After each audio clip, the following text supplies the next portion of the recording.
did it for me. I liked it. I was good at it. I was alive.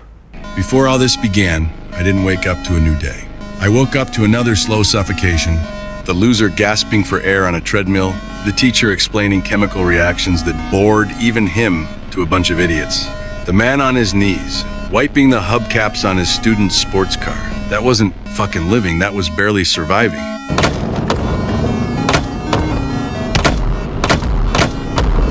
I had a family, a wife who loved me, a son who needed my care. I told myself this was my life, this was my responsibility. I used the word family to build myself a cage, an incredibly strong and noble one. And I stayed in it willingly, watching the talent that should have changed the world slowly corrode into rust from the daily grind. I told myself it was sacrifice, that it was love.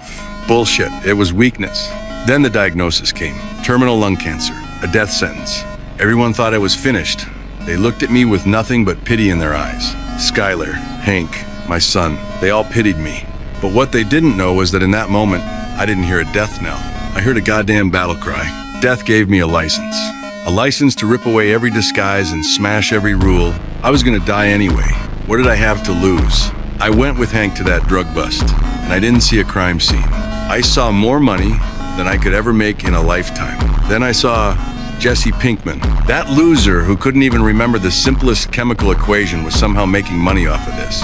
In that instant, the Walter White who should have won a Nobel Prize woke up.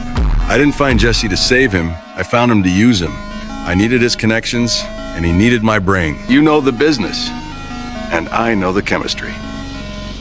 I'm thinking, maybe you and I could partner up. This deal, from the very beginning, wasn't about the money. It was about proving something. Proving to this goddamn world, and to that pathetic man in the mirror, that Walter White was not a loser.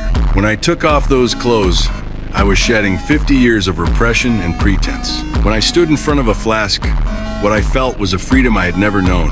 Those molecules, those atoms, they were in my hands. They listened to me. They became what I wanted them to be. What I created was 99.1% pure perfection. It was art, it was power, and it was more money than I could count. So don't you ever talk to me about doing it for my family again. That was just the key. I used to open the gates of hell.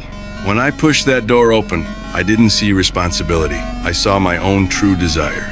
I built the kingdom of Heisenberg with my own two hands to escape the prison called Walter White.